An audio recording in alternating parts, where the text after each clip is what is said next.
Right, I've got a worked example here in the probability functions section, and this is really the sort of coming together of the normal distribution and conditional probability. So this does come up in the exams, and so it's something worth knowing. I think once you can do one of them, you'll probably be able to do all of them, but just a slight bit of difference in thinking on these kind of problems.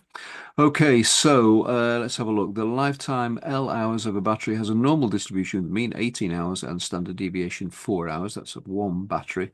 Alice's calculator requires four batteries and will stop working when any one battery reaches the end of its lifetime. Find the probability that a randomly selected battery will last for longer than 16 hours. Okay, so that first bit, well, it's just a one marker, isn't it? So it's fairly straightforward. So it was good practice here to write down what your random variable is and what the distribution of that random variable is. So it's the random variable which defines the battery life, normally distributed the mean of 8, and a standard deviation of 4, meaning the variance is 4 squared.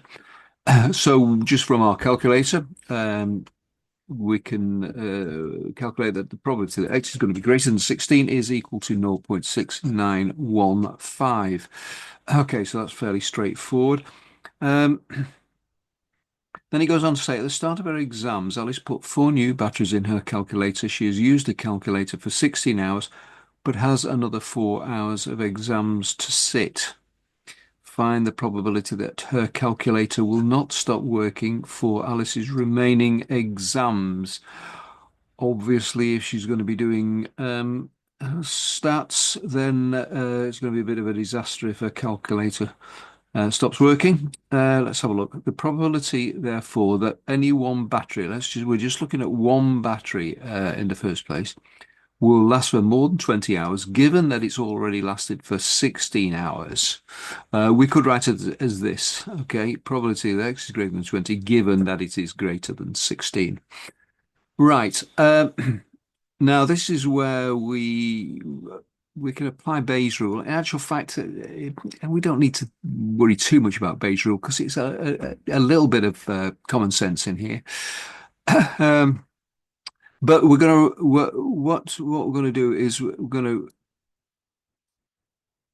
expand that into this here. So if we just flip over to Bayes' rule, so this basically saying that the probability of the intersection of A and B, or B and A in this case, is equal to the probability of B given A times the probability of A. And of course, if we just divide through by probability of A, we get that the probability of B given A is equal to the probability of B intersection A divided by the probability of A.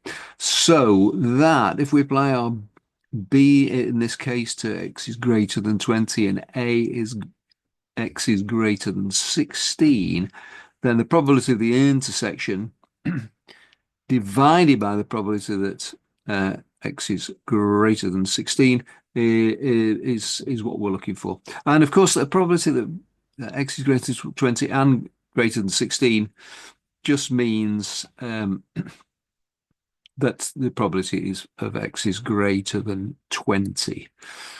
Okay, because if it's greater than 20, it's greater than 16. Okay, so this is the probability that we're looking for one battery. Now, again, from the calculator, we can see that with this mean of 18 hours and standard deviation of 4 hours, the probability that the random variable is greater than 20 is this figure here. And then, yeah, so the probability, the conditional probability that we're looking for is actually going to be this probability divided by the probability we calculated earlier, which is the probability of x is greater than 16.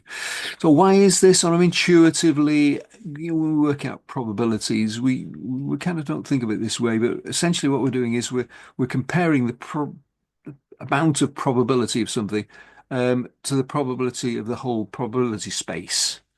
And that would, under normal circumstances, just be one. But of course, in this case, we've actually limited our probability space down to the x is greater than 16 case.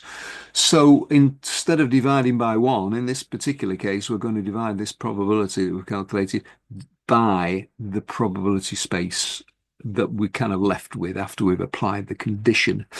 So that's what gives us this ratio here, leading to 0.4461. And if we look at it on uh, the probability function here, then if the mean's 18 in the middle, we've got standard deviation here, 4 on either side. So the probability that x is greater than 16 is everything to the right of that vertical line, and the probability greater than 20 is everything to the right of that line. So really what we want is this as a proportion of this. Yeah. How much of this probability is in all this lot? Okay, so that's that fraction there, and that is 0.4461. Right, okay, so that is one battery, but we need all four batteries to last for 20 hours, given that they last for 16. So the probability we want is going to be, given that the battery life is going to be independent, which is an assumption that we're making, is going to be the fourth power of 0.4461, giving us 0.0396. Pretty low probability, I think, actually. So, Alice is going to need to replace them, I think. Right. So that's it. Just one other thing I might say, this Bayes rule. I think if we draw probability trees out in a particular way, then we can easily see this relationship. This is basically the product of two levels of the branches on the tree, and this is the probability of the leaf. Um, More on that in another video. That's just a kind of quick bit of intuition on Bayes' rule. Okay, so hopefully that has been useful, and I'll see you next time.